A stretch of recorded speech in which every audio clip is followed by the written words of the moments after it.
Hola, ¿cómo están? Bienvenidas, bienvenidos a Cómo te lo explico podcast junto a Paula Catena. Hola Mónica, y saludo también a todos los que nos escuchan y nos miran a través de latercera.com y por cierto a través de nuestras plataformas de Spotify y de YouTube, donde siempre los invitamos a que se suscriban. Pucha, que hay mucho que analizar en esta semana informativa. Vamos a comenzar como siempre con nuestro análisis y con datos que no conocen de la actualidad, pero también tenemos nuestros invitados y son duelo de Víctor. Así de Víctores es. O de Víctors. Uno de ellos es Víctor Pérez, Sí. exministro del gobierno del expresidente Sebastián Piñera, a quien vemos ahora en pantalla. También exsenador, Sí. militante de la UDI.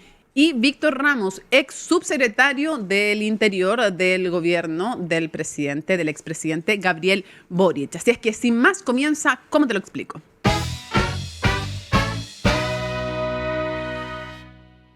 Mónica, ¿sabías que desde el norte de nuestro país se está liderando la transición energética con el desarrollo de productos refinados de litio que almacenan la energía sostenible que mueve el mundo? Por Sí. ejemplo, A ver. en las baterías de vehículos eléctricos, en baterías estacionarias, hay litio chileno. Sí, pues, y el litio es un producto clave para la descarbonización global y Chile está liderando esta industria. Pero además de la electromovilidad, por eso mostraba este aparatito, el litio está presente en baterías de notebook, teléfonos, en los vidrios de grandes telescopios, incluso, fíjense, y esto es menos conocido, en medicamentos como estabilizador del ánimo.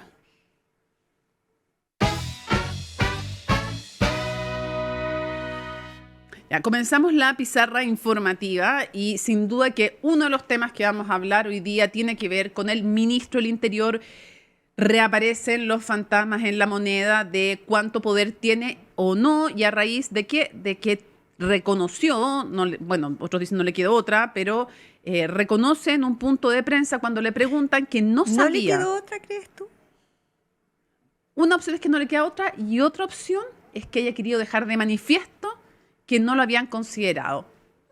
Pueden ser cualquiera de las dos, pero ¿de qué no lo habían considerado? De la presentación de un requerimiento frente al Tribunal Constitucional por esta normativa que va en esta mega reforma que tiene que ver con la reconexión sin costo en casos de en situaciones de emergencia cuando hay deudas pendientes. Claro, y ahí las alternativas que tenía el gobierno eran dos, básicamente. Presentar un veto. Sí. O este requerimiento ante el Tribunal Constitucional, y esas dos aristas se analizaron en varios comités políticos Sí. de la moneda, donde sí estuvo presente el ministro del Interior, viceministro Claudio Alvarado. Y que dijo que, según algunos, les advirtió que había 90% de posibilidades de que perdieran en el Tribunal Sí, Constitucional. no estaba de acuerdo, manifestó Por su eso, descontento dijo, vamos a perder. en esos comités políticos, en dos áreas, en que primero que era una mala idea vetar, por el tema, porque era una medida que es impopular y que nuevamente lo sitúa en este argumento de que hay un beneficio cierto a las grandes empresas, a los súper ricos, darle de alguna manera el argumento a la oposición para que los cuestione, y además porque es una medida que es impopular, o sea, que a la gente le gusta el que, obviamente que si es que hubiese corte no tendría que ser a costo Claro. de ellos. Y la otra alternativa, él también planteó que esto también era riesgoso llevarlo al Tribunal Constitucional, te digo, porque pues, ahí no 90% solo que era impopular, sino que además corrían el riesgo de que fuera rechazado Sí, por el órgano constitucional. Mira, es bien curioso lo que está pasando porque más allá de este hecho puntual, de nuevo la pugna de poder o los polos de poder se manifiestan, en este caso a través de algo que puede ser no fundamental, pero que da cuenta de esto que sí es importante, que sí es relevante. Y me impresiona también, y esto te da cuenta de las diferencias o las pugnas internas, la cantidad de filtraciones o de gente que te da distintas versiones de una misma historia y todos con ganas de darlas además. Entonces, otros dicen, no, él sí sabía, pero hubo una minuta muy relevante que se anunció, en el fondo, que iba a la presentación, no cuándo, pero que se anunció y que él no le habría puesto atención o no la habría leído. Claro, la otra versión es que sí sabía, que siempre supo en los comités políticos, pero que era una discusión abierta y que no estaba del todo zanjada. Y que como no estaba del todo zanjada, él de alguna forma se sorprende con este ingreso. Es que hay una tercera que te digo yo que había que sí se había zanjado. Hay una tercera. Además, ese ingreso un día sábado, un poco cuando no están tan encima de cierto la opinión pública, ni tampoco el mismo gobierno, porque no es día de semana. Entonces ahí cierto baja un poco la intensidad de los ojos puestos sobre la noticia. Y bueno, se hace ahí, dicen que se hace un poco ahí tapando la pelota, deslizan algunos y que él no se entera. El asunto es que el ministro decide hacer público esto, y las versiones que hay es que lo decide hacer público para manifestar primero su descontento con la medida, y dos, porque cree que sí va a haber un costo y va a haber un rechazo, y que cuando salga ese rechazo, de alguna forma va a decir, no lo va a pagar él. Yo lo dije. Ya, y si fuera realidad la otra versión, de que en el fondo se sorprende con esto, en una o en otra, claro, en la de que él quiere transparentarlo, claro, se entiende que él decide no pagar el costo a futuro. Pero yo creo que en las dos está mal. ¿Eso qué tiene que decir? Porque en la No. otra, si es que realmente se sorprende, ¿cuál era el objetivo de quienes quisieron sorprenderlo? Finalmente debilitan al gobierno, no lo debilitan solamente yo creo a que lo él. debilitan a él también, su posición que tanto había costado construir. Por eso, pero es que los enemigos, porque obviamente que los enemigos, si es que es verdad la segunda opción, buscan debilitarlo. Pero en ese debilitamiento de la figura del interior están debilitando al gobierno en su conjunto. Entonces parece un poco cortoplacista Claro, esta idea de seguir con estas pugnas. Y vuelve a cristalizar esta rivalidad o visiones distintas de contrapeso entre el ministro de Hacienda, Jorge Quirós, y porque él se hace cargo, su cartera se hace cargo de la presentación del requerimiento, y de hecho su equipo pide revisar todo esto personalmente, el equipo de Hacienda, y por lo mismo lo toman ellos en cierta coordinación con la SECPRES, después explicó el ministro García Ruminot, pero la verdad es que queda en una situación, sea como sea, que el jefe de gabinete de un gobierno diga que no sabe, que se toma una decisión que tiene un tinte además muy político, lo dejan mal pie. Porque él debería saber, sobre todo en un contexto en que hemos visto que se le ha cuestionado al gobierno por una serie de descoordinaciones, decisión de y otros, una falta de relato. Decisión de otros, si es que es verdad que eran los enemigos que lo sorprendieron, o decisión propia, si es que él no quería pagar el costo. En cualquiera de las dos alternativas no queda en un buen pie, no es un buen cálculo de ninguno de los dos quien lo haya hecho. Yo solamente un punto, no tiene que ver con esta discusión, pero me llama la atención cómo se van, entre comillas, colonizando culturalmente ambos sectores políticos de izquierda a derecha, aunque no lo quieran. Porque cuando lo estaba escuchando en esta conferencia, este punto de prensa más bien más que conferencia, anoté dos cosas que dijo Alvarado, dos como lenguajes. Habló de público y notorio. Esa es una frase típica de Luis Cordero. El público y notorio. Es público y notorio, frase típica. Y segundo, hablaba de los territorios. Típica frase frente amplista. Territorio frente amplista. Y del otro lado, bueno, también han tenido la colonización cultural en el pasado de otras cosas, como tú, la gente, que es algo que lo pone Lavín no hablaba más de, no hablar del pueblo, no hablar no sé qué más, sino que se hablaba de la gente. Son colonizaciones culturales anteriores. Era solo para hacer el punto, porque me llama un paréntesis, pero yo quiero volver al punto de que sigue existiendo un problema en el comité político y en el tema de cómo comunican y se coordinan. Algo decíamos la semana pasada respecto de que si hay un vocero, si se hacen vocerías, el tema es que estas no están unificadas, o cada ministro termina haciendo o diciendo lo que piensa sin tener un relato común, que puede ser una forma distinta de gobernar si es que uno dice, bueno, quizás el gobierno está teniendo esta estrategia, no estrategia, de que tiende más a desordenar que a unificar. Lo digo no solo por lo que pasó con esta medida en particular con el ministro Alvarado y su, de alguna forma, statement de que yo no supe, y reconocerlo públicamente, y que yo no fui de alguna manera, sino que también se ha visto en discusiones que son menores, pero que también se van estableciendo matices. Por ejemplo, el ministro Quirós esta semana se abre, en una medida que es altamente popular, a legislar, que tiene que ver con dar feriado el 17 de septiembre, cuando rápidamente Alvarado dice, no, nosotros no vamos a legislar, y tiene que salir un tercer ministro, o cuarto, porque también había hablado el ministro más, a decir,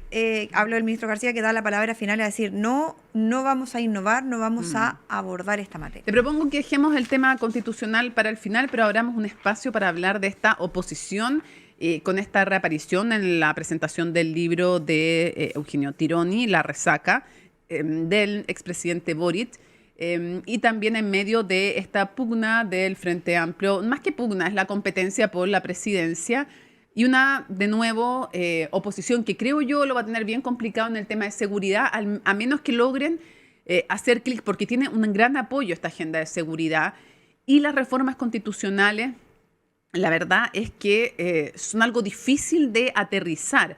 Yo creo que solo si logran engarzarlo con temas que después vamos a analizar un poquitito, con las garantías fundamentales de la gente, solo por esa vía sería posible aterrizar o lograr tener alguna idea fuerza para contrarrestar. Pero en general se les ve sin iniciativa. De nuevo, yo creo que lo más táctico sería tomar otra agenda, que es la agenda laboral, como más bien como bandera de lucha. Es que ahí también tienen diferencia. El tema es que la agenda de seguridad es la gran apuesta del gobierno, donde de alguna manera va a poner la música en este tiempo, y lo hemos visto con el despliegue, y hasta ahora, al menos en esta semana post mega reforma, le ha funcionado. De DJ Quiroz a DJ claro. Raúl. Y el tema es que, tal cual, y el tema es que la oposición sigue desorientada desde la derrota electoral, y ese es un problema más de fondo que tienen, que todavía no logran hacer una autocrítica real, porque dicen, y de hecho en esta pugna de candidaturas, porque este fin de semana son las elecciones del Frente Amplio, donde hay dos candidatas, hoy día justamente en un debate ellas decían, no, sí, podemos tener diferencias y aún así ser una oposición unida, pero es que el tema es que cuando esas diferencias ya te pasaron la cuenta cuando fuiste gobierno, porque seguridad fue el ala más débil o que más le cuestionaron al gobierno del expresidente Gabriel Boric, tanto así que se hace una especie de reset o se reinicia con la llegada de Carolina Toá al Ministerio como con Arrau, pero por otras razones con del Interior.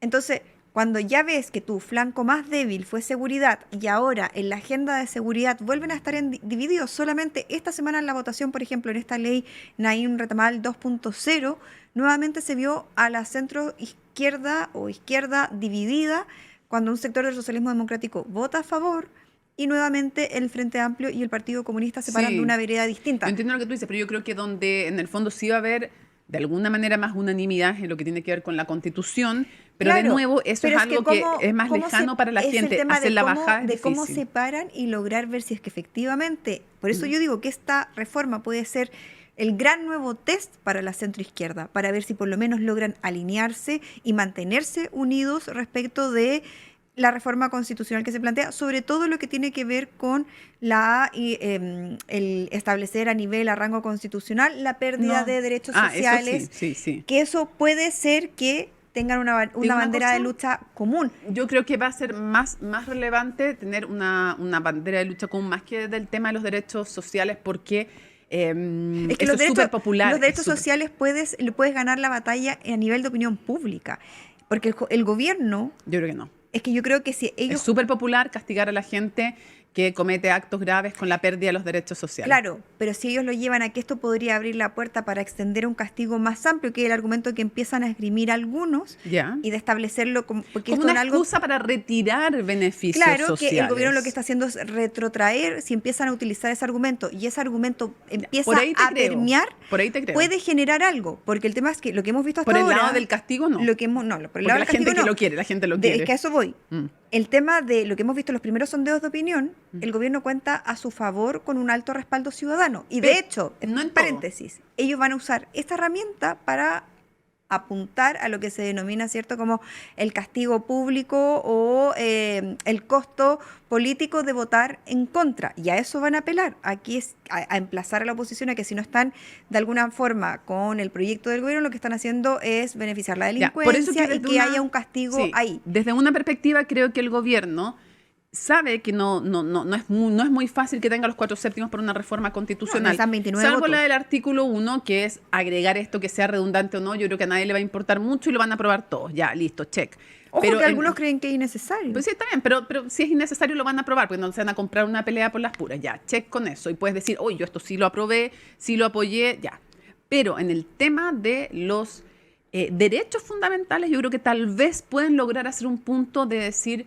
Y por algo sacaron hasta ahora, por lo menos, ya no está la interceptación de comunicaciones en el nuevo estado de excepción constitucional. Eso no está. Al menos en el borrador. Exacto, al menos en el borrador. Porque si es que termina siendo así, creo que lo sacaron porque resultaba muy extremo llevar esto, que es del estado de asamblea, el más grave para las guerras externas, a un estado de alteración de la seguridad pública. Paréntesis, el mismo gobierno, a puertas adentro hay un debate intenso respecto de si incluir eso o no incluirlo, y Por eso se habla de el borrador, porque incluso el tema de las inhabilidades y las restricciones también está siendo motivo de debate interno bien fuerte. En RN hay harto debate sobre eso. No, yo hablo a nivel de comité te político digo y que de moneda. le dijeron desde RN que ojo con eso. Entonces, esas como alertas ya se han levantado y por lo mismo el gobierno está igual pisando huevos, como se dice, para... O glow sonda.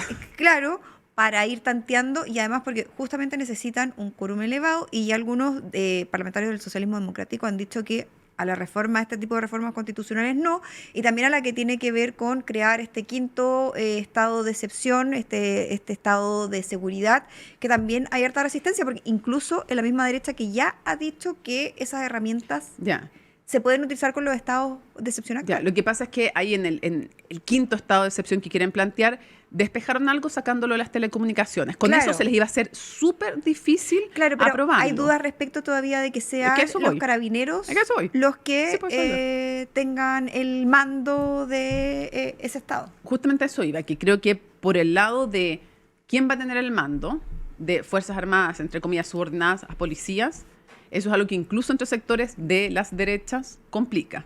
Entonces, y la oposición lo puede, entre comillas, usar tácticamente para decir, ojo, cuidado con las Fuerzas Armadas. Si quieren o no quieren hacer esto, que tienen que hacerlo si las Fuerzas Armadas son subordinadas, pero decir, las estamos forzando a algo que es complicado, segundo punto que pueden utilizar. Entonces, por eso creo yo que este quinto estado, sacándole en todo caso lo de las telecomunicaciones, algo allana el camino el gobierno, pero del otro lado le pueden decir, bueno, el par de facultades más que usted quiera, agrégaseles al estado de emergencia y ya está. Claro. Van a utilizar también el tema del secreto bancario, porque efectivamente si el tema es el narco y crimen organizado, que no hayan puesto el secreto... un gran pendiente y una gran resistencia del gobierno. Que no hayan puesto la flexibilización del secreto bancario para la UAF parece extraño. Esos van a ser los campos de disputa. Aún así, vamos a ver si la oposición logra unificar discurso. Es que ese es el tema. Proponer, salir a proponer. Es decir, si yo estoy... porque más que decir con lo que no estás de acuerdo, tú podrías decir yo estoy de acuerdo con esto, con esto, con esto. Y con lo que no estoy de acuerdo es porque es un peligro para ustedes, ciudadanos. No estoy diciendo que tengan razón o no. Solamente estoy diciendo cuál creo que debiera ser la táctica. No, y para la mega reforma, acuérdate que nosotros también lo conversamos, llegaron tarde con las contrapropuestas. Porque y sin unidad. Se une unidad y se pararon desde la trinchera de nosotros nos oponemos, vamos a rechazar la idea de legislar desde antes que se ingresara el proyecto y ya cuando estaba en trámite recién empiezan a presentar estas contrapropuestas. Ahora pueden llegar antes y ahora unidos. todavía no se ingresa la reforma, se ingresa la otra semana y todavía no conocemos propuestas alternativas, un documento común o algo, o al menos una puesta en escena, porque uno tiene que los pilla la máquina del gobierno, lo que dice ser. Sí. Y lo que han dicho los dirigentes es que hay unidad de propósito, que tienen más o menos una vereda común, pero la verdad es una unidad de propósito bien cuestionable respecto de, ya sí, se oponen todos al gobierno del presidente José Antonio Kast, eso es un hecho, pero no han ido haciendo las bajadas a tiempo. Sí. Ahora, yo creo que hay temas que, más allá de la oposición y del gobierno, a mí me parece por lo menos que hay dos temas que son densos o complejos de debatir y que me parece son delicados. El gobierno plantea, al parecer en este borrador, que no va a eliminar, sino que a suspender vía una reforma ciertas garantías del artículo 19. ¿Cuáles son las garantías del artículo 19? Las fundamentales. Libertad, vida, salud, educación, trabajo, pensiones, no toca nada lo que tiene que ver con la vida, ni nada de aquello. O sea, con los derechos de alguna manera civiles no se mete la reforma eventualmente, si es que este borrador es tal cual, pero sí con ciertos derechos sociales. ¿Y cómo lo hace? Diciendo el argumento de no quitamos, sino que suspendemos. No podría decir, cuando hay, por ejemplo, una dictadura, no te quita por siempre, sino que mientras dura. Por lo tanto, uno podría entenderlo como una suspensión, pero que en la práctica, ¿qué es? Que te lo quitan. Pues a 15 años es quitarte durante 15 años un beneficio. Y ese es el segundo tema. Hablar de lo que estamos quitando es prestaciones más no derechos, pero resulta que las prestaciones o los beneficios sociales son la forma de materialización de los derechos. Entonces, lo que quitas al final o lo que afectas es un derecho. Ese debate constitucional, si es válido aquello o no, va a ser fuerte. Además que entra de la mano de si es es legítimo o no empezar a cambiar la Constitución para evitar que se te caigan leyes en el camino que te rechacen. Que lo conversamos la semana pasada con Javier Couso, que adelantó todo ese debate. Porque toda esta reforma constitucional surge a raíz de lo que pasó, o se instala con mayor fuerza luego del fallo de escuelas protegidas, donde el gobierno quería restringir ciertos derechos sociales o quitar ciertos derechos sociales por cierto tiempo, debido en el marco de esta legislación a raíz de los casos que habían pasado en escuelas, ¿cierto? Los casos de violencia. Y lo que hace el TC es decir, esto no se puede porque está saltándose la Constitución. Entonces ahora yo creo que se abre un nuevo escenario si esto avanza, de que si es legítimo o no es legítimo, si está bien o no está bien, ir legislando de acuerdo a la contingencia o a lo que le conviene al gobierno. Algunos dirán que sí, porque tienen las mayorías, pueden hacerlo, pero puede abrirse un camino que creen algunos que es muy riesgoso. Sí, y les recomendamos, no es porque lo hayamos hecho nosotras, pero lo recomendamos hace una semana esta conversación con Javier Couso. En nuestro capítulo anterior pueden ir, están en nuestra página, están en Spotify, en YouTube. Él aborda esto. Y él aborda este tema y lo conversamos con él porque de alguna manera él habla de lo que se denomina como abuso constitucional, en el sentido de que tú eres elegido con una cierta arquitectura constitucional que te limita también como presidente o presidenta o como coalición de gobierno y debieras ser fiel a ese mandato, salvo ciertas modificaciones que sí se entienden, pero las que tienen que ver con garantías fundamentales son complejas. Entonces, ahí va a haber una discusión. Algunos dicen que es súper democrático reformar la Constitución para que sea constitucional lo que yo quiero, y otros dicen no, es una forma de alguna manera de torcer el marco constitucional. ¿Qué pasa si el día de mañana viene un populista, ponte tú, y dice, tengo la fuerza para cambiar la Constitución y eliminar o suspender ciertas garantías que no tienen que ver con derechos sociales, sino con libertades civiles? Suspender, o qué pasa, por ejemplo, si alguien dice, ya que van a modificar supuestamente en ciertos estados, lugares acotados y tiempo acotado, el derecho de propiedad. ¿Qué pasaría, por ejemplo, si alguien dice, quiere establecer un estado de excepción constitucional, Paula, de emergencia económica, y que es fundamental para el desarrollo del país o para la seguridad entendida como una arquitectura global? Y voy a entrar a picar con el derecho de propiedad. El tema que las mayorías y las circunstancias te permitan hacer cambios constitucionales porque no te está permitiendo la Constitución vigente comenzar a legislar de acuerdo a tus parámetros. Esa es la discusión de fondo. Hay quienes que creen que mientras tengan las mayorías parlamentarias y tengan un sector político que te acompañe, es legítimo. Otros plantean el riesgo que esto significa, sobre todo ante la amenaza de que después lleguen administraciones de otro tinte. Y que siempre tienes que pensar que la herramienta que tú vas a concedérsela, ¿cómo la usaría alguien que piensa completamente distinto de ti? O sea, ¿le gustaría a este gobierno que Janet Jara hubiera tenido esas herramientas, por ejemplo? Porque, ojo, además, un tema que es delicado, que en el estado de excepción que plantean, lo decretaría el presidente sin control, escúchenme lo que estoy diciendo, sin control inicial del Parlamento, y lo podría renovar sin permiso del Parlamento, y a los 60 días recién podrías en el fondo tener, o sea, ahí tendrías obligatoriamente el control del Congreso. En 60 días tú puedes hacer muchas cosas, muchas.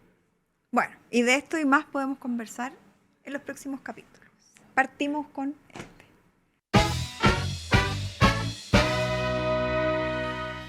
Mónica, ¿sabías que la ciencia chilena suba un nuevo hito de la mano de investigadores de la Universidad Andrés Bello? ¿Qué pasó? ¿Qué pasó? Descubrieron una nueva especie de pulpo en aguas profundas en el Pacífico suroriental.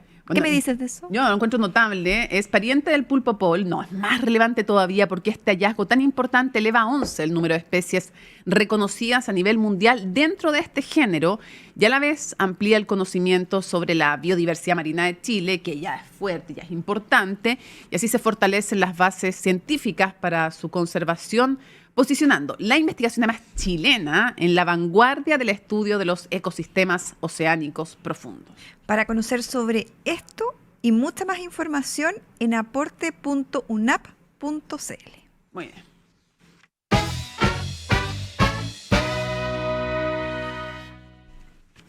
Ya pues, y comenzamos nuestra sección. ¿Y tú qué opinas? Porque como te lo explico, se los dijimos al comienzo, es especial. Estamos en nuestra mesa de ¿Y tú qué opinas? Y tenemos a dos estupendos invitados. Vamos a presentar al ex ministro del Interior, del expresidente Piñera, Víctor Pérez. Gracias por estar con nosotros, Víctor. Hola. Gracias por la invitación.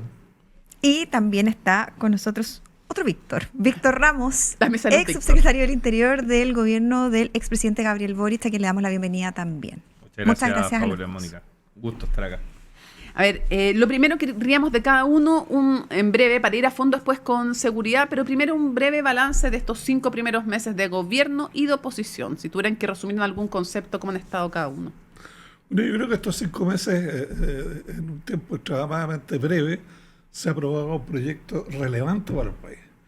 Todos los economistas, y he hablado con muchos economistas, incluso que fueron economistas de la concertación, requerían y decían que el país necesitaba un golpe muy fuerte en materia tributaria, como es bajar el impuesto corporativo al 23%.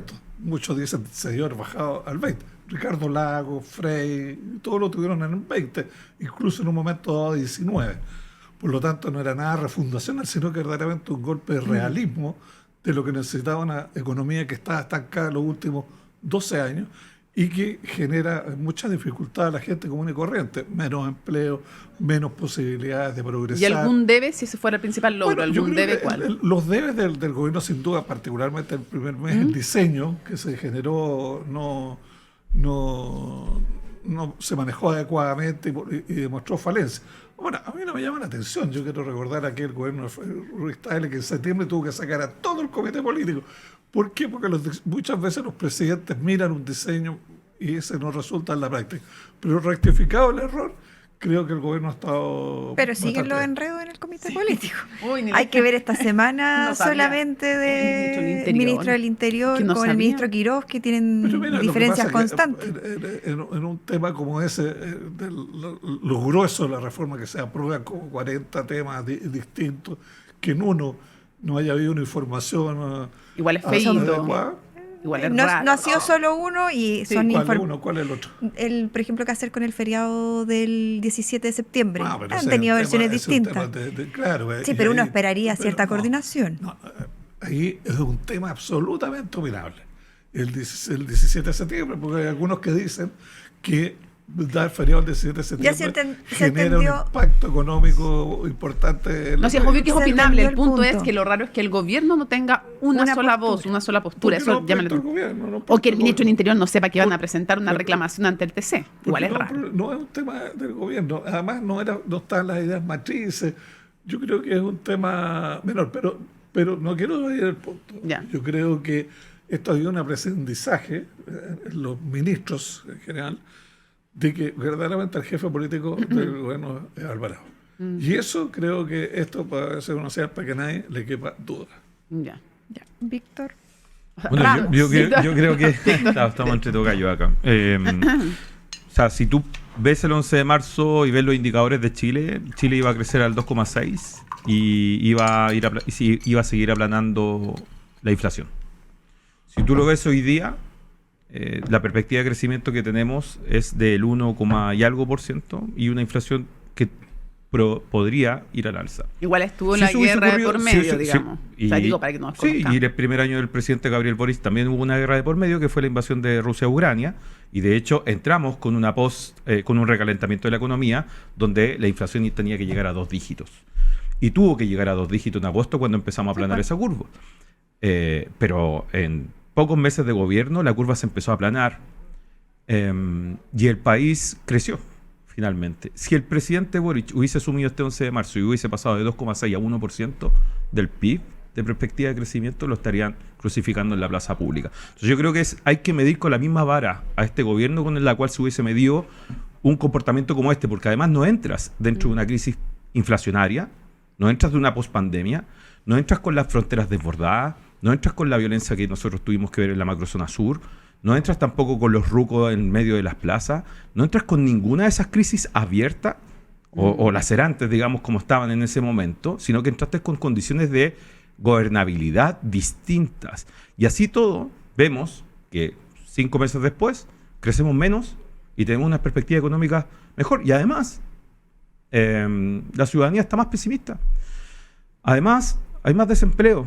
Además, hay una expectativa de futuro más baja. Creo que eso yo estoy basándome en datos. Ni siquiera es una opinión política, que sí, obviamente que la tengo. O sea, me pero imagino. quiero que comparáramos eso si hubiese sido los primeros meses del presidente Gabriel Boric, no estarían qué crucificando en la dice plaza Víctor? pública, Para que nos vayamos básicamente. fuera. Que seguridad. llama profundamente la atención de que se quiera hacer creer que el gobierno del presidente Boric fue un gran gobierno en materia económica.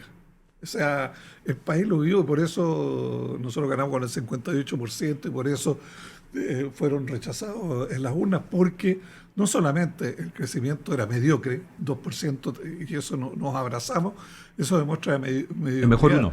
Y eso, El mejor uno. Y también ¿El mejor uno? dejamos el endeudamiento. Pueden conversar entre ustedes también. No, si claro, es te una pregunto, conversa, Víctor, de verdad, ¿es un- mejor como 1% que digamos. 2,6%? No, a ver, los procesos de decadencia son Ah. progresivos. Ok. No tienen un corte, son progresivos. La decadencia que viene viendo el Usted país, dice que o se sea, arrastra de antes. Pero, Por supuesto, o sea, el se Banco reconoce. Central proyectaba que íbamos en decadencia, absolutamente. porque Si son decadencia indicadores del todo, Banco no, Central, la organismos menor- autónomos del la- Estado, la- no estoy la- inventando datos del La gobierno. menor inversión. Era la mayor menor inversión, desarrollo de la proyectos, inversión extranjera todo era la lo mayor puede del ser. mundo, se estaban batiendo récord. En minería también. A ver. Entonces, Ya, pero no uno puede van tener a sus llegar a datos. mucho acuerdo, pero Sí. sería interesante a ver si A ver, podemos entrar ¿cuál en... fue la entremos percepción en- del país? La percepción del país hace 5 meses fue que el gobierno del presidente Boric había sido un desastre de seguridad malo en materia económica Entremos en seguridad. y se necesitaba un cambio de eje. Y Ahora- ese cambio de eje recién para poder llevar adelante las políticas económicas que verdaderamente se quieren fue aprobado mayoritariamente hace una semana. Ya, y pero sobre- déjame hacer Hace un una punto semana. ahí. Entonces, Víctor, con vamos para cerrar ese instrumentos, punto. Sí. Y los para poder instrumentos- avanzar. Los instrumentos que el gobierno tiene para poder desarrollar su acción recién fueron aprobados hace una semana. Entonces, creo que exigir con las mismas normas mediocres que venía el gobierno del presidente Boris un rendimiento distinto, me parece como un absurdo. Por lo tanto, creo que hoy día el país se pone en materia económica en un estándar para poder avanzar. Y en esto, yo te diría, si uno lee a Marfan, uno lee a todos los economistas de la concertación, están absolutamente de acuerdo en las medidas económicas que el gobierno está tomando. no solamente para cerrar el punto. Hay, hay discrepancias, por cierto, respecto de las compensaciones dos y cosas. de la impagabilidad. Una, efectivamente, este gobierno triunfó en la urna y generó una expectativa al país extraordinaria, en seguridad y en economía. Expectativas que fueron también en el segundo gobierno del presidente Piñera, ojo. Si usted ve la CADEM, las notas, digamos, de secuencias más largas en el tiempo, las expectativas sobre ingreso, economía y seguridad eran altísimas, no se cumplieron. En segundo lugar, ahora, sobreinterpretar la elección de que la gente vota porque encuentra que el gobierno anterior fue un desastre y todo eso, eso no lo dice el voto. Eso no lo dice el voto en ninguna parte. Efectivamente venimos de muchas alternancias en este país que castiga a quien está gobernando permanentemente y cambia en América Latina Ya, completa. pero no es automático, Pero también podrían haber ganado si hubieran sobreinterpreta- tenido pero gran eso- adhesión, no lo de tuvieron. acuerdo, pero digamos, eso un no hecho. significa que la adhesión popular se mantenga permanente en el tiempo. Ah, lógico. Y hoy día tú ves que por algo la ciudadanía también no está manifestando una adhesión por el gobierno por el cual votó hace 5 meses atrás, y es porque ha internalizado la experiencia cotidiana que la vida está más difícil que antes. Ya, vamos Si a usted- seguridad, porque si no, no hay va a que- quedar- hay que avanzar. Y yo tampoco dije que había sido una maravilla económica Era todo una lo que habíamos hecho pincelada anterior, pero nomás, fue un si no, trabajo. Era para que hiciera un importante. diagnóstico, un No, paneo. Yo creo que Invitaron a dos Víctor. yo creo que Muy distintos. me gusta, digamos, el optimismo que algunos tienen. Por eso, Yo creo vamos que a ver es seguridad. importante Y sobre- porque decir que este gobierno no tiene adhesión y ellos sí, cuando No, yo creo yo que no he la dicho eso. oposición está demostrando verdaderamente, yo creo que ha sido una de las peores oposiciones que ha tenido Chile en último. Y en segundo lugar, lo que se quiere romper aquí, porque es malo para Chile, que cada 4 años cambiemos de gobierno. Cada 4 años, eso va a ser enorme. Un gobierno va a empezar y va a terminar 4 años muy poco, y por lo tanto hay que hacer un cambio de rumbo importante. Ya, vamos a ver Y cómo pero les va. nosotros, lo importante es la Vamos. economía. sobre seguridad. Se habla, ¿cierto?, de las expectativas para entrar de lleno a la agenda que se presentó ahora, porque hemos visto que en los primeros meses, al menos hasta antes del cambio de Trinidad Steiner, el gobierno del presidente Kast se vio uno de los cuestionamientos mayores que tuvo era justamente hacia había plan o no había plan.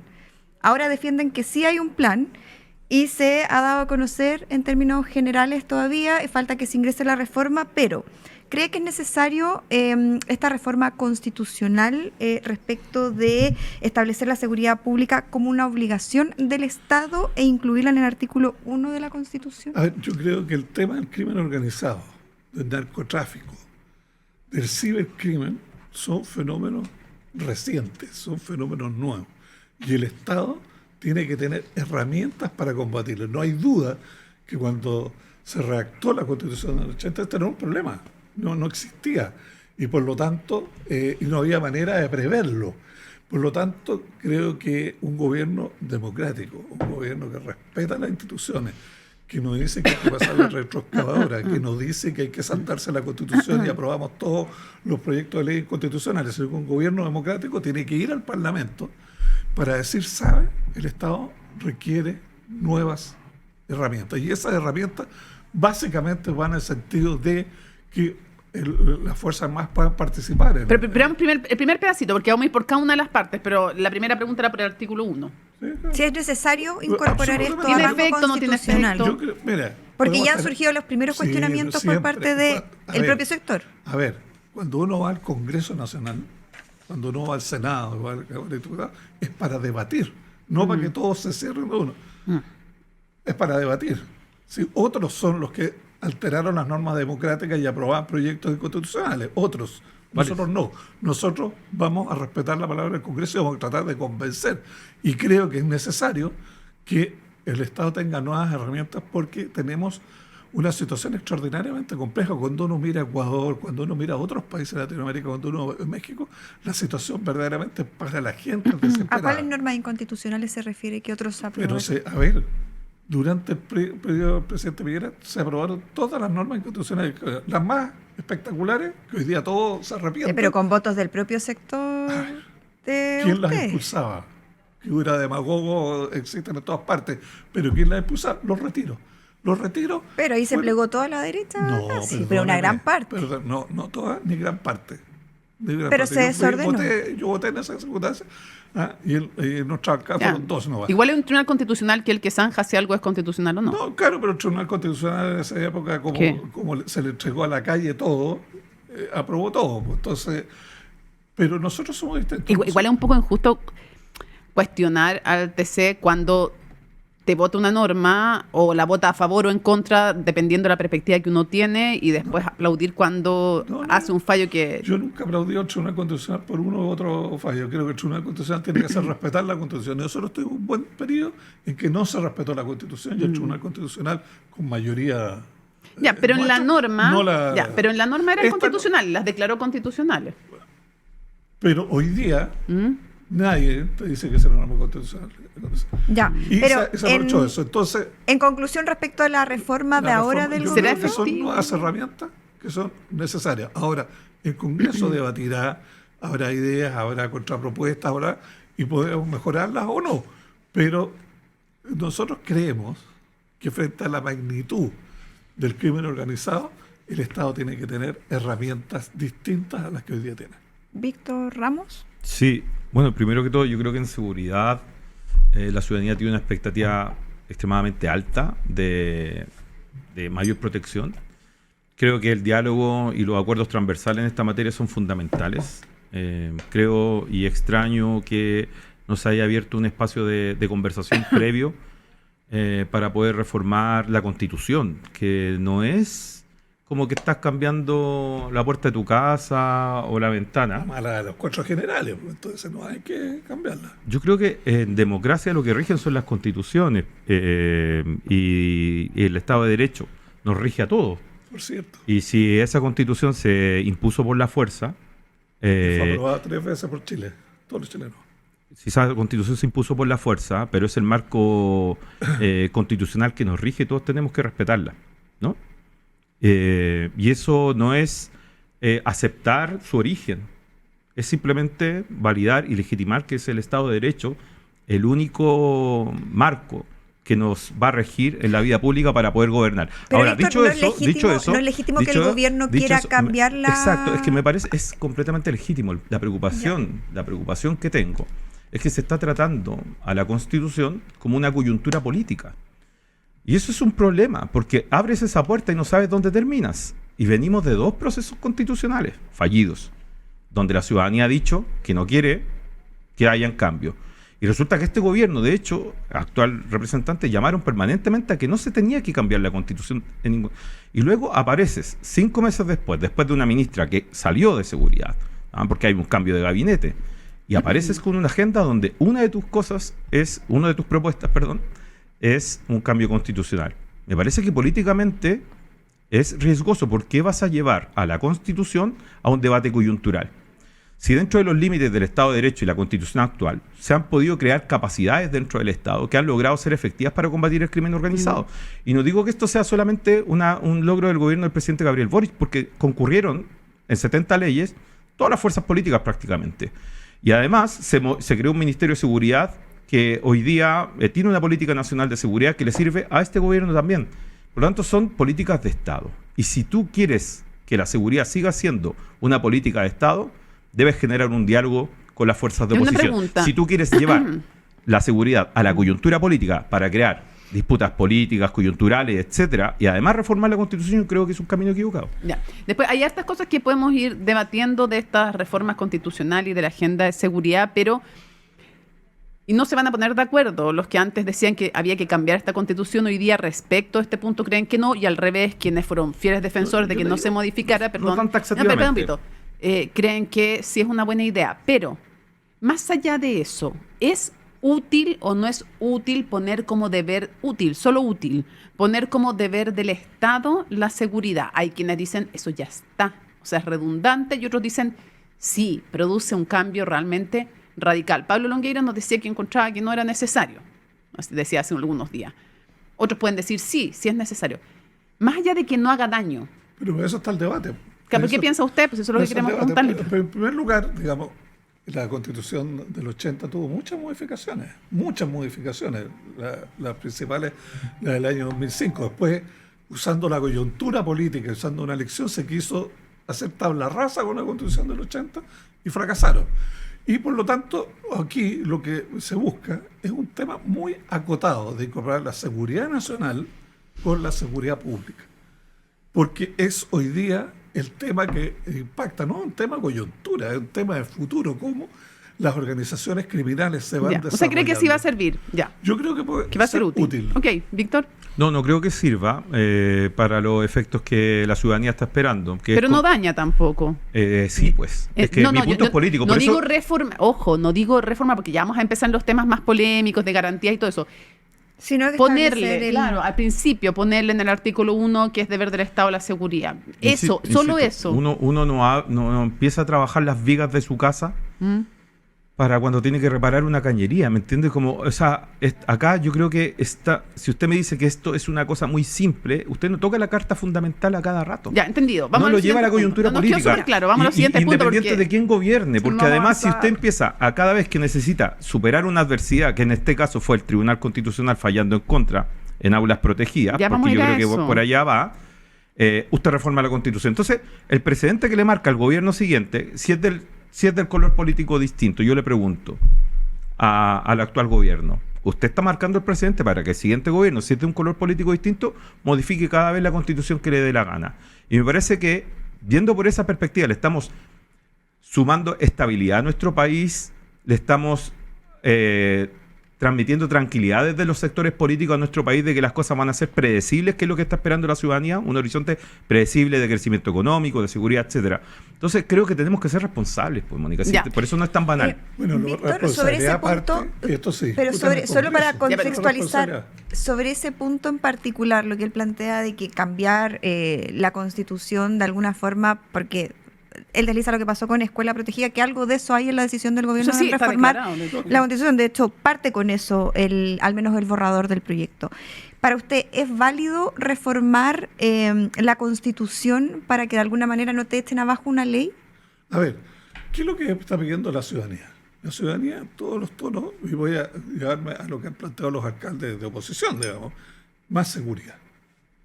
Y han hecho un llamado, un clamor, los alcaldes de oposición, de que las Fuerzas Armadas puedan estar en los barrios.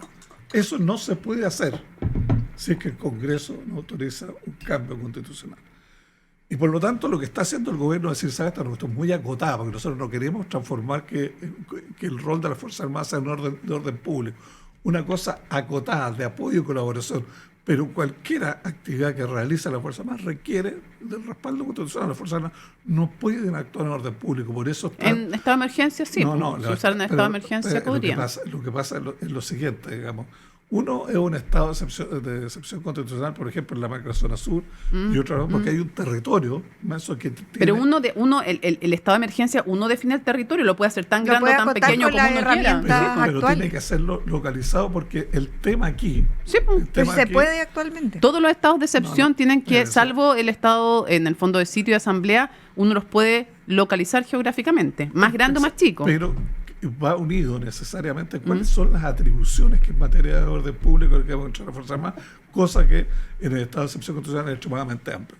Por lo tanto, creo que si nosotros queremos verdaderamente que la gente de San Bernardo, la gente de la Astena, la gente de La Pintana pueda vivir tranquila, tener herramientas, que el Estado tenga herramientas que le puedan servir a ese anhelo de la ciudadanía de vivir en paz. Si no se la quieren dar, si no... Aquí no va a haber un avance en esta materia. Con respeto les digo a los dos, nosotros le preguntamos por una cosa y nos terminan respondiendo por otra. Esta pregunta no era sobre el Estado, ambos. No era, pero escúchenme, no era sobre el Estado de excepción constitucional, que también es una discusión. ¿Tú quieres que yo diga lo que tú quieres que yo diga? No, pues déjeme, pero escúcheme, no. Lo que usted acaba de decir corresponde a una siguiente pregunta sobre el estado de excepción y lo entiendo el punto de vista. No, yo contesté que ya la muté. Okay. Paula también les había hecho una pregunta previa. ¿Cuál? Si es válido o no reformar la Constitución para que no te... para que no te echen abajo un proyecto de ley. Yo digo que no. No, sí, por eso quedaba claro, por eso era si es que compartía o no. Cuando nosotros, el país requiere instrumentos nuevos, modernos para enfrentar el narcotráfico, no hay duda que hay normas constitucionales y normas legales que tienen un correlato.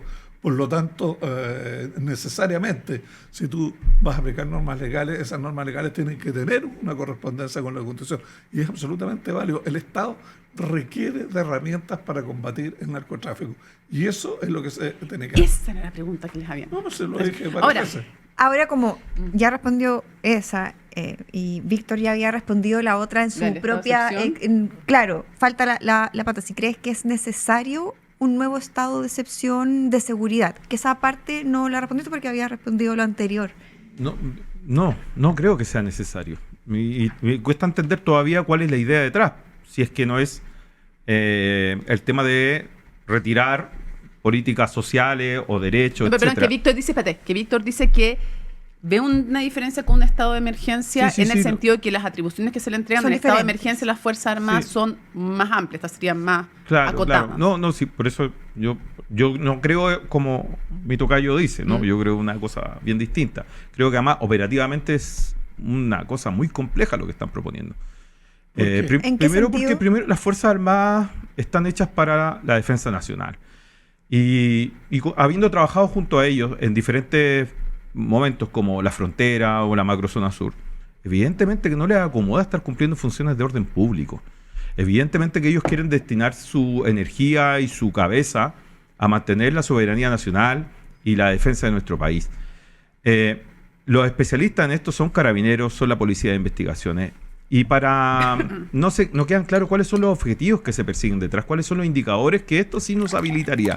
Y como no quedan claros los objetivos y los indicadores que sí perseguiría esto y que lograría, lo que te hace pensar es que probablemente al final, más allá de todo, la reforma es para ir a retirar lo que te rechazó el Tribunal Constitucional antes. Entonces creo que no es un buen uso de la discusión constitucional. Insisto, es legítimo, es válido, sí, sin duda. Pero los cambios constitucionales no son cualquier cosa. Y en segundo lugar, lo operativo me cuesta entenderlo. ¿Qué es lo que va a resolver? ¿Y dónde?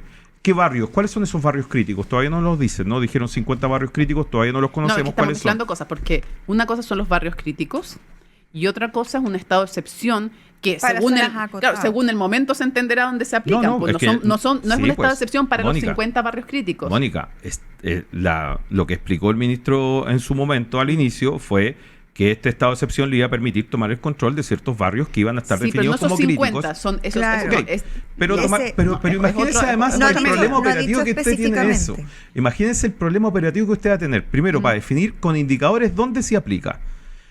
Luego tomas control de todas las comunicaciones del lugar. Por lo tanto, se pueden interceptar todas las comunicaciones de todas las viviendas de ese sector. parece al final eso.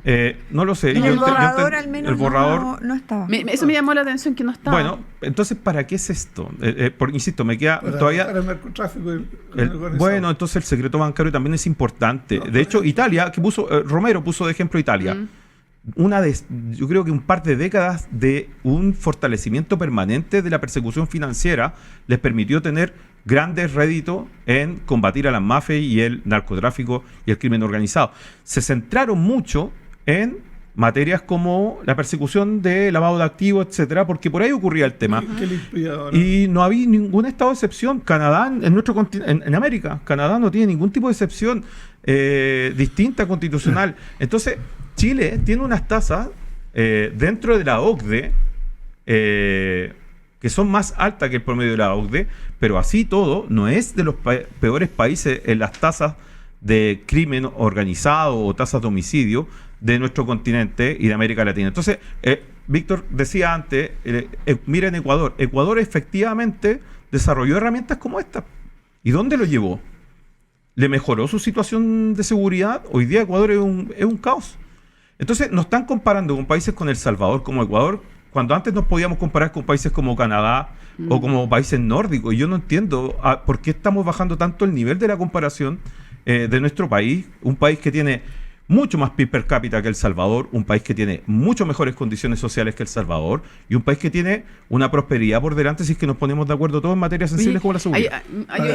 Víctor quería- O sea, porque llama mucho la atención, porque creo que aquí no hay una comprensión adecuada del fenómeno del crimen organizado. Como que el crimen organizado está aquí y este es nada más. No hay una proyección del crimen organizado. De cómo se va a desarrollar. dices tú. Cuando los ecuatorianos se dieron cuenta lo que era el crimen organizado, ya estaban con el agua al cuello.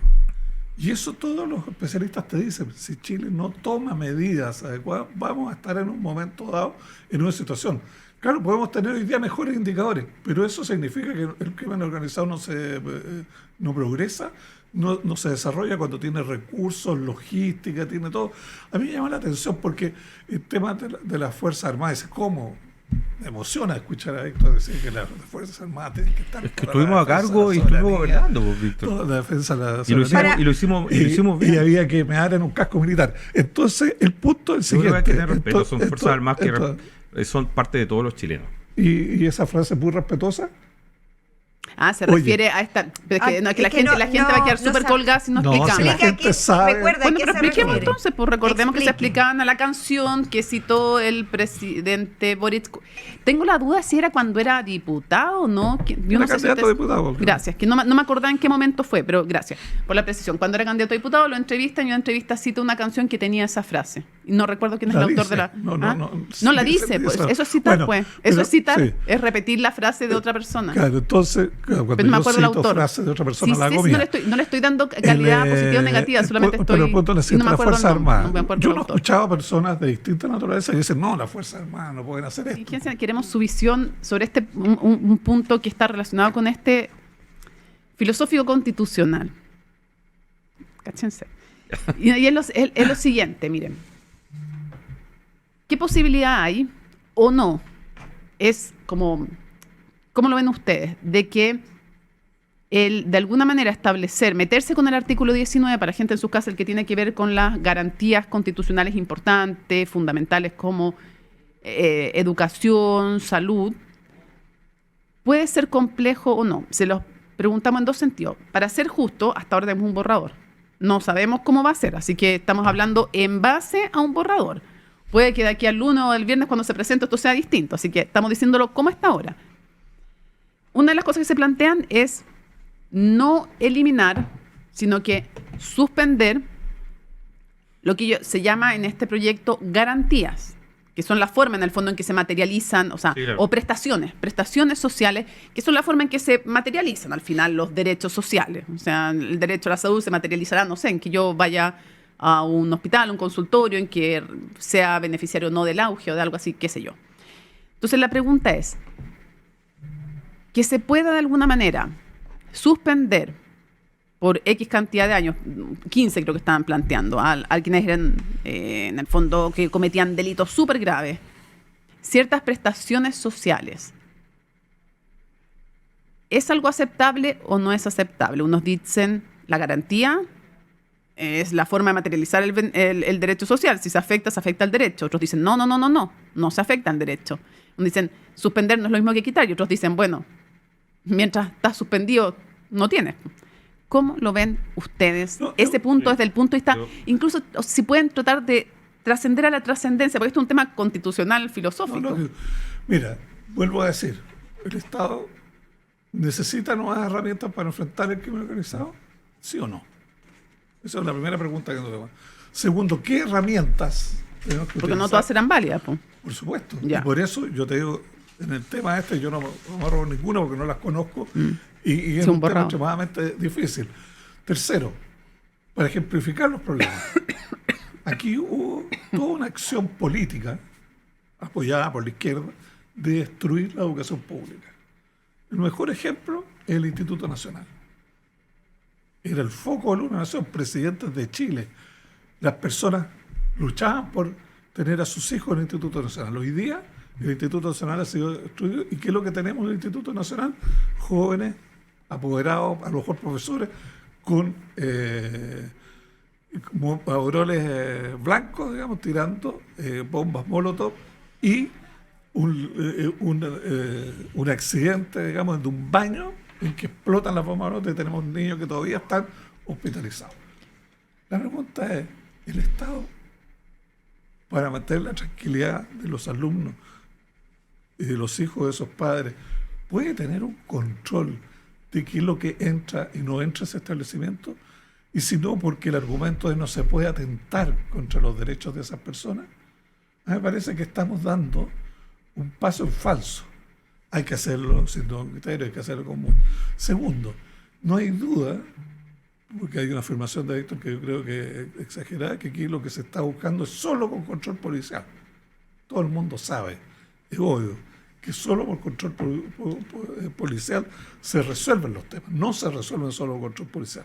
Y los países que han buscado mantener como control policial solo el control de la población han fracasado en el mundo. ¿Y para qué vamos a hablar de los países? Indudablemente que se cayó el muro, Cuba, todo el control policial. Aquí el control policial tiene un rol, tiene una actividad de lograr descubrir y de lograr enfrentar al delincuente, pero no hay duda que el progreso, el desarrollo, el mejorar la educación, hace que la gente viva mejor. Pero hoy día, tenemos un punto en que la gente puede obtener un muy buen empleo, pero no puede salir de su casa. Sí, no, mira, filosóficamente, a mí me cuesta entender esto, primero que todo, pero sí hago ciertas suposiciones. Yo lo que observo es más bien un anhelo muy de introducción de ciertas batallas morales en los diferentes instrumentos jurídicos institucionales en el país. Estoy pensando a propósito de escuchar el latido que propuso Urriticoechea. Estoy pensando también en este mismo proyecto constitucional y diferentes medidas que uno empieza a ver que se alejan del pragmatismo con el cual tenemos que tomar ciertos temas, que me gustaría que fuese el trasfondo político institucional donde podemos lograr acuerdos, el pragmatismo. Es decir, tomar evidencias y ver cómo las medimos y contrarrestamos ciertos fenómenos criminalísticos, etc. Y en este caso se introducen elementos más bien morales, porque no funcionan las cosas como uno desearía, porque vas a generar un cambio constitucional.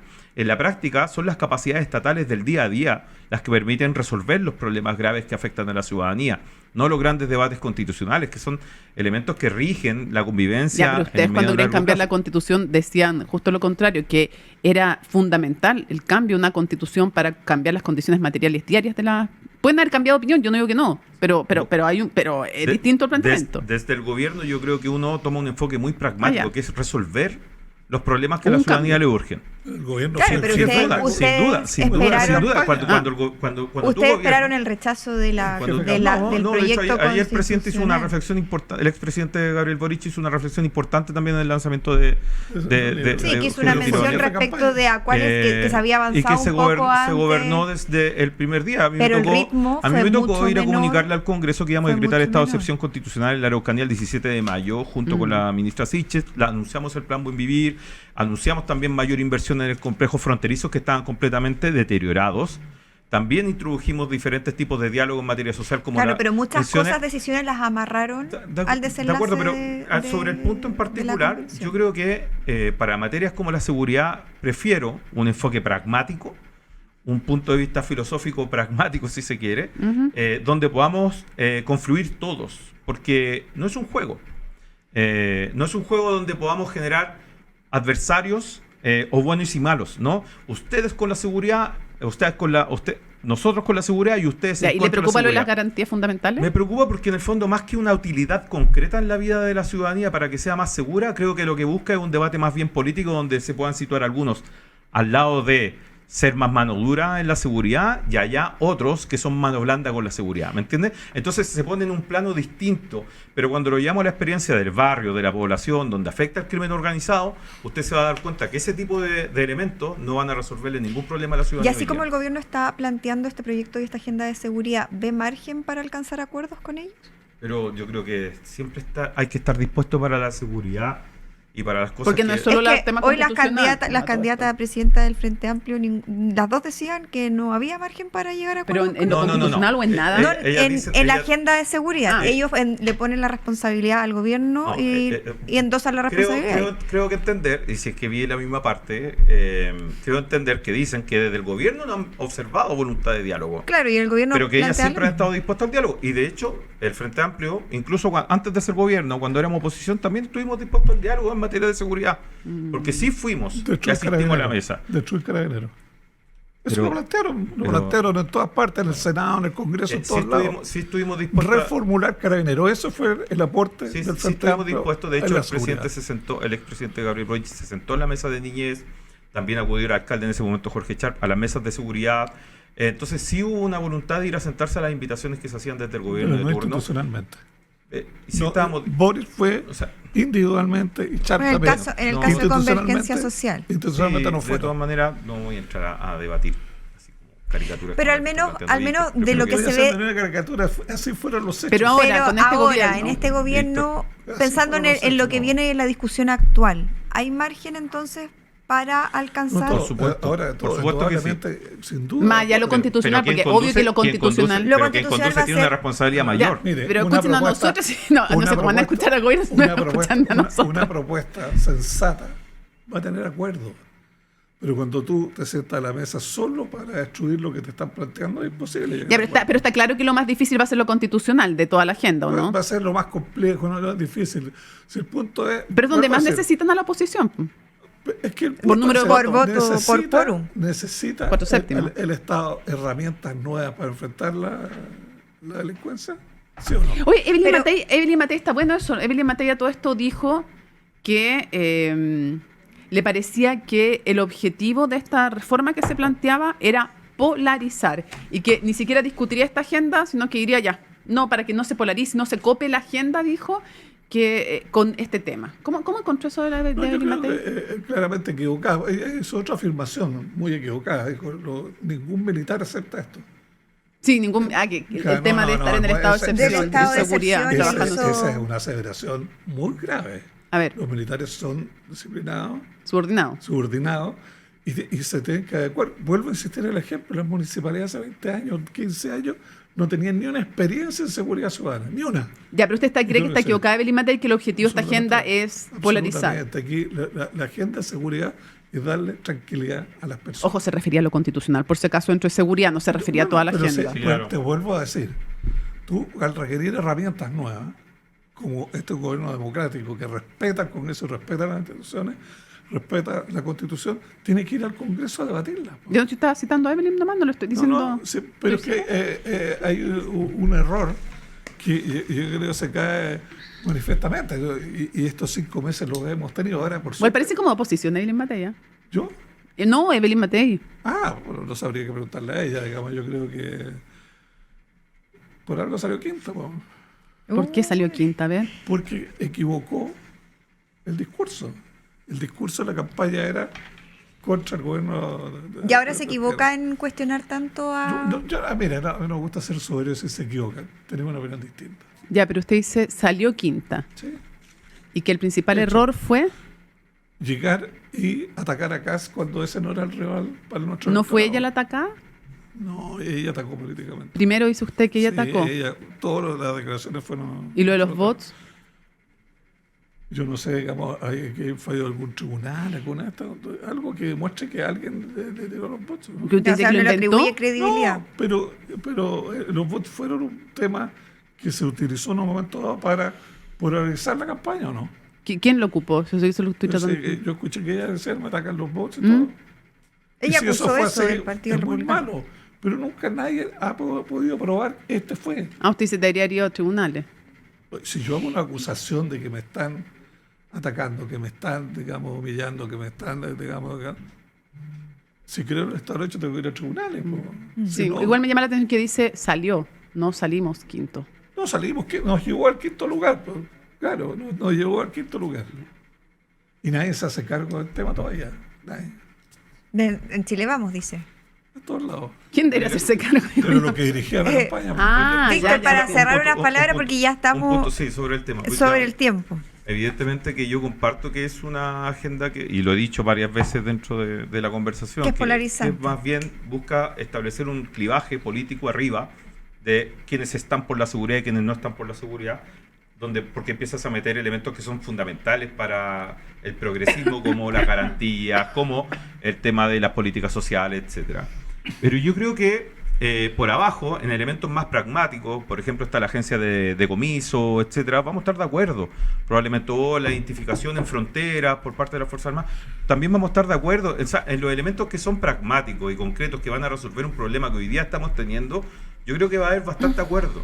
El tema es que no vamos a estar, discúlpame, Víctor, el tema es que no vamos a estar dispuestos a estar cayendo en un juego donde la seguridad se empieza a politizar de una manera coyuntural y se aleja de las demandas de la ciudadanía, porque la tasa de homicidios se redujo, porque se crearon capacidades dentro del Estado de Chile nuevas, novedosas, dentro del marco constitucional, porque la violencia en la macrozona sur se redujo, porque se crearon capacidades nuevas dentro del Estado de Chile, dentro del marco institucional, y la frontera se sigue reduciendo los ingresos irregulares y tú tienes mejores complejos fronterizos, tecnología, ojo, nosotros no hicimos zanja, hicimos drones, pusimos equipamiento y generamos un trabajo interagencial entre todas las instituciones quedó claro el punto. que trabajó. Entonces, O sea, vamos al pragmatismo y yo creo que ahí vamos a tener más acuerdo que nada. segundos. Ha hecho una afirmación que me parece grave, que esto del clivaje, que es una palabra que me gusta. ¿Qué es grave? Es decir, bueno y malo. ¿Qué es lo que hacen ellos? Yo estoy con los derechos sociales, ustedes están para liquidar a las personas. ¿No es lo mismo? No. Ya. Les No, agradecemos. Víctor, en serio que no, yo no pienso No, no. eso. Yo dialogué mucho con la derecha. Cuando atacaron, de hecho, la reforma tributaria. Podríamos diciendo seguir de los conversando ricos, y debatiendo eso era sobre falso. esto, porque está muy interesante, pero lo vamos a dejar hasta acá porque el tiempo ya se cumplió. acuerdo, pero- Así que Víctor Ramos, Víctor Ok. Pérez, muchísimas gracias por estar con nosotras aquí Muy en bien. Cómo Te Lo Explico. Hoy está con nosotras Javier Larenas, gerente general de Sonda Chile, que es uno de nuestros auspiciadores y que hoy nos viene a contar los resultados de un tema que cada vez se hace más relevante, que tiene que ver con la inteligencia artificial, Mónica. Así es. Y antes de saludarlo, un poquito de contexto. La segunda edición de Sonda Tech Trends muestra que escuchen bien, 88%, ahí está la lámina, porque hay hartos resultados que ustedes pueden visitar, se lo hemos dicho todas las veces dónde pueden encontrar esta información, pero esta segunda edición de Sonda Tech cuenta que 88% de las empresas chilenas ya interactúa con inteligencia artificial, pero más de la mitad no tiene una estrategia clara para usarla. Y por lo mismo, justamente queremos conocer más acerca de estos resultados. Javier Larenas, bienvenido y gracias por estar aquí con nosotros. Muchas gracias, Paula, Mónica, ¿cómo están? Bienvenido. Y a todos Bien. los que nos escuchan.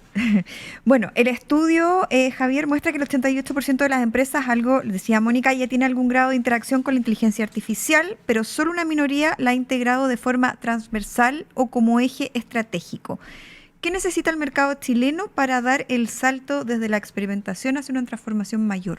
Claro, yo creo que cuando tú tienes una tecnología nueva, la empiezas a ocupar, empiezas a experimentar de qué manera la puede ocupar una institución o una empresa, pero en algún punto tienes que decir, bueno, ¿qué problema quiero resolver con esa tecnología? Entonces, darle un foco más estratégico, y ese es uno de los principales, el primer problema que hay que resolver, que es de qué manera le doy un significado. Y lo quiero ocupar para, por ejemplo, tener una mejor interacción con mis clientes o con una institución pública, con las personas que acceden a esos servicios. Bueno, si ese es mi objetivo, voy a focalizar mi iniciativa a ese objetivo. Si yo simplemente estoy experimentando, me voy a llenar de pilotos, pero va a ser muy difícil lograr un resultado. Entonces, ese es un tema importante. El otro tema súper relevante, que quizás lo pasamos por alto, las empresas, nuestros clientes, por ejemplo, a veces lo pasan por alto, es que los datos son súper importantes. Uno dice, bueno, estoy ocupando inteligencia artificial, los datos ya no son importantes. No, son fundamentales. En el mismo ejemplo que les di, si yo tengo malos datos de cliente o de interacción como institución, no voy a poder responder, aunque ponga el mejor agente y la mejor inteligencia artificial, igual que si pusiera una persona, con mala información voy a tomar mala decisión. Entonces los datos son clave, y eso es previo a poder aplicar esto. Yo diría, desarrollar el liderazgo también es importante, que estas cosas, para que puedan tener continuidad, para que pasen de un piloto, tienen que estar con un auspicio, con un patrocinio adecuado de los niveles altos de la organización.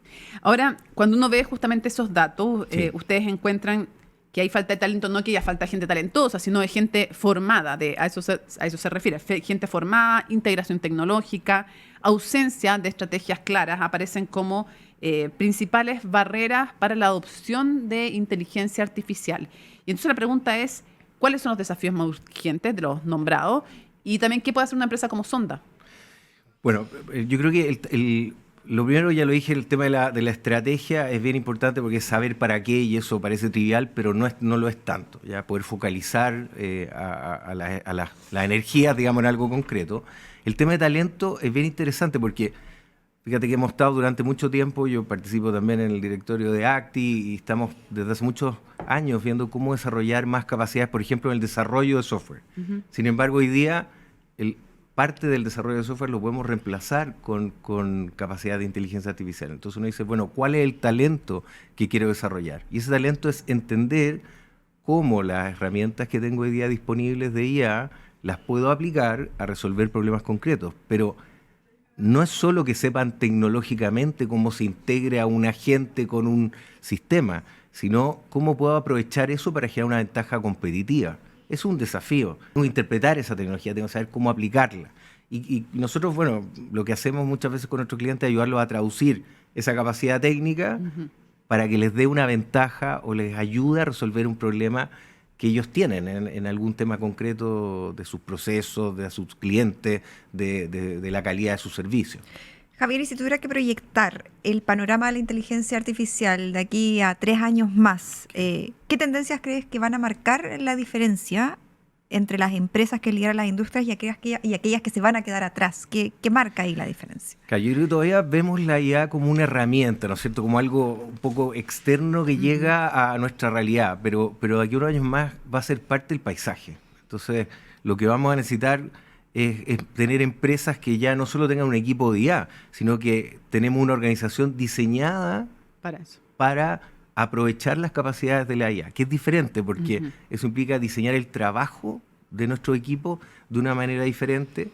Y yo creo que también el talento, algo que hablamos también, hoy día uno dice, bueno, ¿cuál es el valor de la tecnología? Quizás el valor del talento va a valer más que la tecnología. Aquel que sepa usar esa tecnología, integrarla, va a tener mucho más valor, probablemente, que una tecnología que ya está disponible y que está a disposición de todo. Y el otro tema que me parece que es clave es el gobierno y de datos, el gobierno de cómo vamos a usar esta herramienta para proteger cosas que son fundamentales para las empresas, para las instituciones, los datos personales, la ciberseguridad. O sea, esto tiene efectivamente algunos riesgos también, y todos tenemos que ser conscientes de cómo ocuparlo, y eso va a ser una tendencia. Algunos la van a haber ocupado de manera, digamos, descuidada, y otros van a ser capaces de aprovecharla digamos, con todos los procedimientos y con toda la sabiduría necesaria para evitar Ojalá. riesgos. Ojalá. Javier Larenas, gerente general de Sonda, en Chile nos ha acompañado. Muchas gracias por estar aquí con nosotras y nosotras nos vemos el próximo miércoles. Pero Antes los dejamos con un video. Muchas gracias. Un nuevo hallazgo científico posiciona a Chile en el mapa mundial de la investigación marina. Investigadores de la Universidad Andrés Bello identificaron una nueva especie de pulpo de aguas profundas, un descubrimiento que amplía el conocimiento sobre la biodiversidad del Pacífico suroriental y abre nuevas oportunidades para la ciencia y la conservación. Vimos que tenía mayor cantidad de ventosa, era el índice mayor. Y esas características, junto con la forma, la fisonomía de las verrugas y la constitución como estaban puestas, eso lo hacía diferente. Y por otra parte, la parte molecular. Bautizada como Graneledonis seyanesi, la nueva especie fue descrita a partir de más de 20 años de investigación continua que integró trabajo en terreno, análisis morfológico y estudios genéticos, además de colaboración internacional. Los resultados fueron publicados en la prestigiosa revista Journal of Marine Science and Engineering. Con este descubrimiento, el género Graneledone alcanza 11 especies reconocidas a nivel mundial, reforzando el valor del Pacífico suroriental como un reservorio clave de biodiversidad marina aún poco explorada. Una nueva especie del género Graneledone no se describía en el mundo exactamente hace 26 años y no se describía una nueva especie de pulpo en Chile hace 20 años. Los pulpos son considerados entre los organismos más complejos del planeta y han inspirado avances en diversos campos, lo que incrementa el valor estratégico de este descubrimiento. Junto a ello, este hallazgo plantea nuevas preguntas sobre los procesos evolutivos de estas especies y la conectividad biológica entre océanos. Un descubrimiento que no solo amplía el conocimiento de la biodiversidad marina de Chile, sino que fortalece las bases científicas para su conservación y posiciona la investigación nacional y de Universidad Andrés Bello en la frontera del saber científico de los ecosistemas oceánicos profundos.